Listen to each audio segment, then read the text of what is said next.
Here we are, friends, with the last and final episode of our adventure here with What Remains of Edith Finch. We've reached the very end, y'all. We're about to find out what happened that last night where they just dropped everything and left. We have Edith number 1, Edith number 2, and then the mom, Dawn. All the deaths have been very sad. Some of them a little bit more sadder than others. All of them eventually, which is very unfortunate. And let's see if there's actually a curse in this house, or within just the family name. I do believe this was our room, because it said Edith right at the bottom there. Yeah, I think so.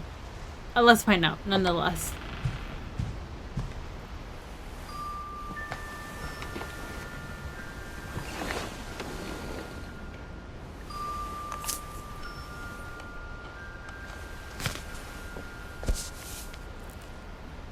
Is this when she's gonna start to write everything? That whole last day, Edie just watched us pack and didn't say a word. Until supper, when she raised her glass and said, "To our final night together, and all our final nights apart." Grandma, you know what I said about alcohol. Some of your medications are very Edith, specific. I left a present for you in the hallway. Why don't you go open it? The grown-ups have to argue now. I'm sorry, you're right. We're all leaving tomorrow. Let's just enjoy our last... I'm not leaving. Edith, you're excused.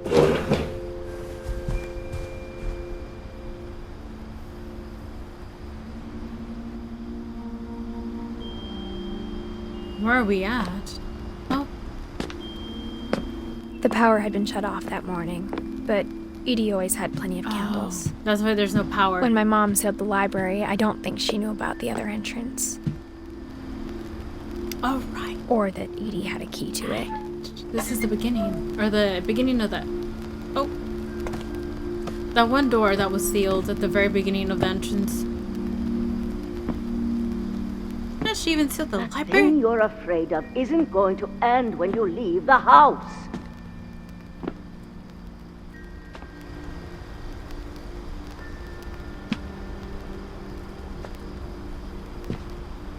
Edith has a right to know these stories. My children are dead because of your stories. I think it's best if Edith and I leave tonight. Oh yeah, there's only us left. Completely forgot. We'll have the nursing home send a van for you in the morning. Okay?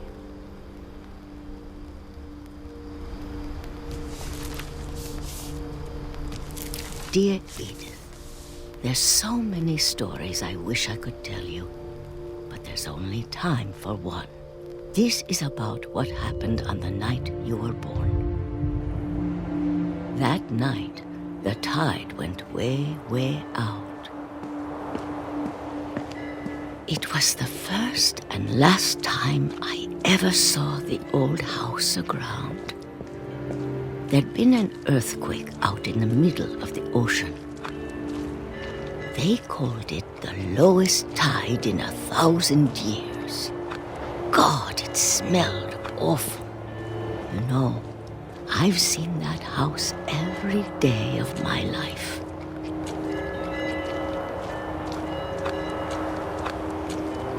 But I never thought I'd go back to it. When the fog rolled in, I lost my way.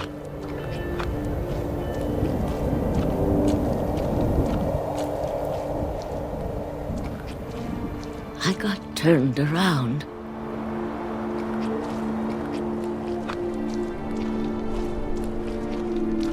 There's gotta be a red blinking light somewhere. For a while, I wandered.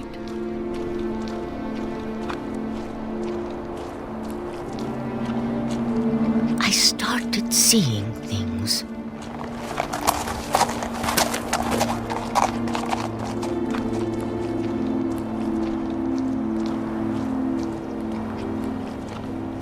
Things I'd forgotten had ever existed.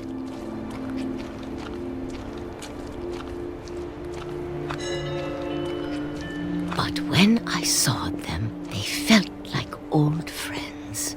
That night, a lot of things came back to me. Or maybe I came back to them.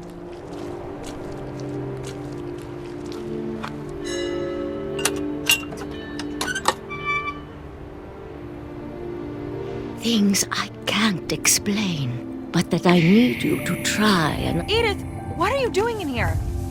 It's mine. Edith! Mom, you're gonna rip it! Let go!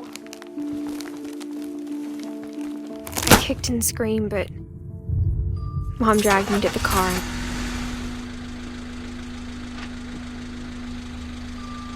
I never saw Great-Grandma Edie again.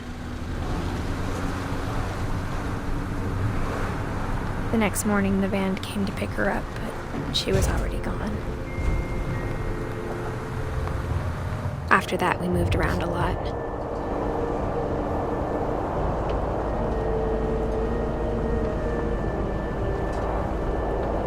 We both tried to make the best of it.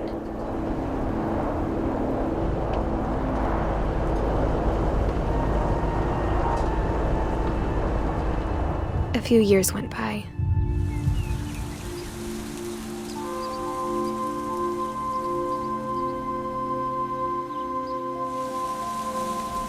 My mom didn't like to talk about it, but she started getting sick a lot.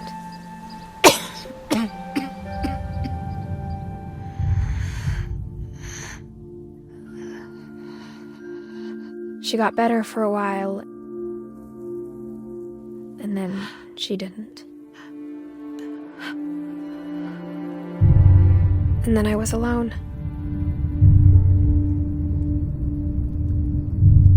The last Finch left alive.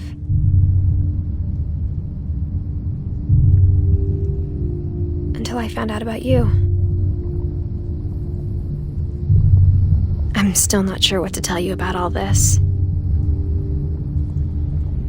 If we lived forever, maybe we'd have time to understand things. But as it is, I think the best we can do is try to open our eyes. And appreciate how strange and brief all of this is.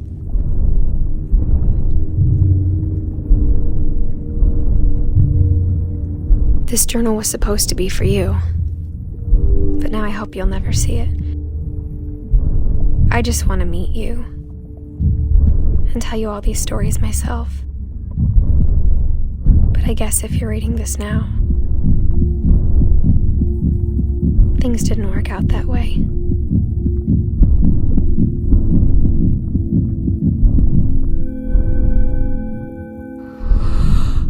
This is where your story begins. I'm sorry I won't be there to see it. It's a lot to ask, but I don't want you to be sad that I'm gone. I want you to be amazed that any of us ever had a chance to be here at all. Good luck.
Wow. Alright everyone, it seems like that was the ending. I didn't want to talk over like those credits, just kind of wanted to see all the pictures, acknowledge everybody and their work. I thought it was pretty cute. I don't know how I feel about that ending though. So she did have a son and the son was going to the house. I guess the Edith, the mom, was buried in the house anyways. I guess she died because of childbirth problems. That sucks.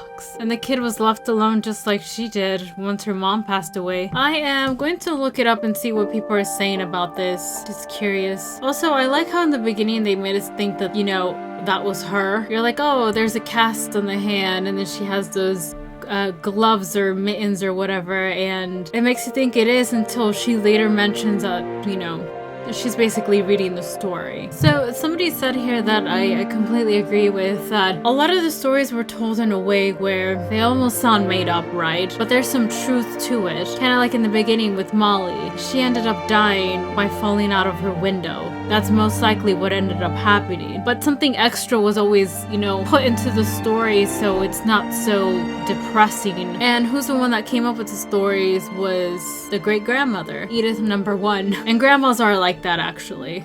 I know mine is. Also, they're kind of saying that Molly died because she was so hungry she started to eat things that you're not supposed to eat, right? Most likely we could have eaten the fish and those fake berries or whatever they were. Things that were not really, like, things that you could not digest. But I still kind of feel like she fell out the window. Calvin, obviously, I think it's clear that he did fly, but he went falling down, and that was a horrible death. Oh, that's one I didn't really get, is that for Barbara, somehow she fell over like the dude with the hook and like crashed on that table. Seems like that's probably what happened because she was babysitting her brother and they were probably playing. And what do you do when you're a kid? You try to avoid blame, right? Well, was it Walter, right? Because yeah, I'm pretty sure it was guilt what he felt if he was to blame for her death, that she fell. Now for Walter, they're saying that he, as we saw, because I thought it was weird, I'm like, no trains were passing by there. The light that we saw was really just the sunlight, because he'd been not like down there in that basement for 30 years, and he most likely got blinded by it because it was so bright, and he kept walking and he just fell. Because there was like a cliff, which is kind of what ended up happening to his sister, Barbara, which is pretty bad luck all in all. We knew how Sam died. That was straightforward, right? Taking a picture, he fell. Alright, yeah, it seems like Gus was hit by the tiki, the one that was knocked over. It was due to the storm. I kind of had a feeling it was at the bottom for a reason when we saw it as Edith. We know the baby, Gregory, he drowned. Seems like the baby must have turned on the water, but I swear she unplugged it. I guess not. Kay did survive though, because she divorced. Of course, we know how the mom died. Maybe she was already sick and we didn't know about it. And of course, Milton got lost. And then Lewis, he probably, I don't know. I still feel like it was some form of depression, and he created this life where he was this great person because he wasn't any of that in his life, and he took his life because of that. And then Edith Jr., she died having her son. That sucks, man. And then I think the grandma, actually don't know what happened to her. The great grandma? Some people are saying that it was also suicide. I guess because of all the medication and stuff. I guess I didn't really pay attention that much to her room. It's like the second one that we went into. I didn't put the pieces together, is what I'm trying to say. Oh, for Lewis, some people are saying that obviously he was under the influence and probably did that. He was like that while he was working, and it was just an accident in the end and it wasn't on purpose. Either way though, he got his head chopped off. I know we have the thing with the great grandmother that she went looking for the boat, right? Unless that's how she ended her life. Not the boat, I'm sorry, the house in the water. I mean, she was left alone and then that's it.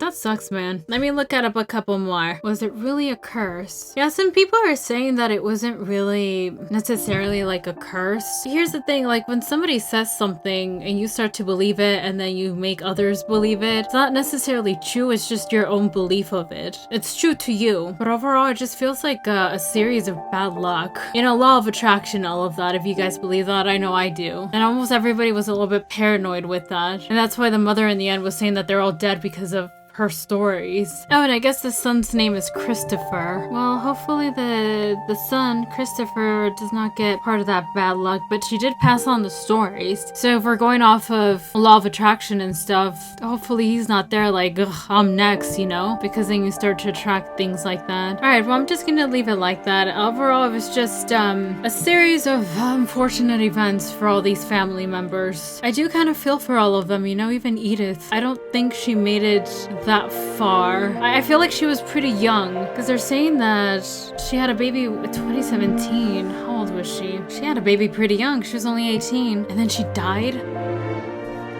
I don't know, if I was the Christopher, the son, I don't know how I would feel about all of this. Like I said, the stories were told in such a creative way where there's some truth to it, and I guess you can use your common sense and pick out what was probably what ended up happening to everyone. Was it actually a curse or not? I guess that's really left open for you to make up whatever it is that you want. I still feel like all the stories were told really well. They were interesting, they were different, it was creative, and it was fun to experience and go through. It was never boring, that's for sure. And we still ended up going through the entire house somehow. It looked ginormous, but it went by pretty fast. You know, at first I thought it was gonna take a hot minute to finish this game because of how slow our character was going, which not gonna make sense because she was pregnant at the time. But it allowed us to really just enjoy the environment, enjoy walking around the house, pay attention to all the details there were, take in every single room that looked different. There's different personalities to all of these characters here. I also like the fact that we had like a voiceover, like a narrative, right? It wasn't us having to read this. And I liked the voice acting of every character here, of every actor. I enjoyed that we got to do different things. For example, we got to be different animals as Molly. And then as the father, we got to take different pictures. It was all very, very creative, and I loved it. The house was even interesting to look at. You knew something peculiar was gonna happen because the house just looked like it. And the music and the sounds were really nice too. I didn't know if the story was gonna be a little bit scary or not. I kind of just jumped into it, a little bit hesitant of that, but you never really felt that. It felt there was like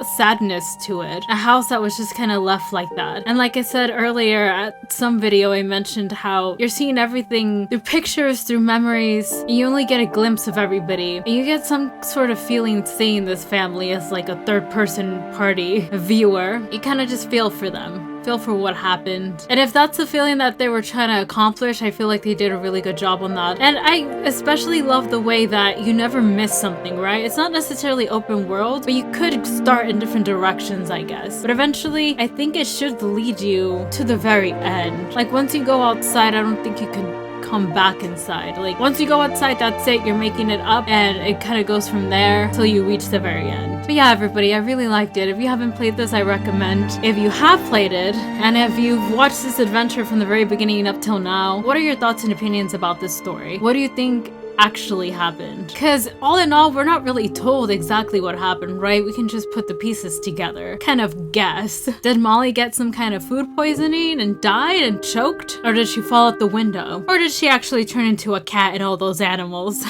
You know, things like that. There's just like a lot of options, and you can let your imagination go wild just like these stories were. Very, very nice game. Thank you for whoever recommended it. If there's more recommendations, let me know. I really like games like this. It wasn't like action-packed or anything. It was very calm. It's a nice game for you to go through and just sit back and relax, even though it was kind of sad and depressing. But yeah, everybody, this is the end. I hope you guys enjoyed, had as much fun as I did, even though it was pretty sad. Do not forget that we take all kinds of adventure here, and I'll catch you friends in whatever adventure we go on next. Also, I just want to say there's like no main menu. This is it here. My condolences, the Finch family.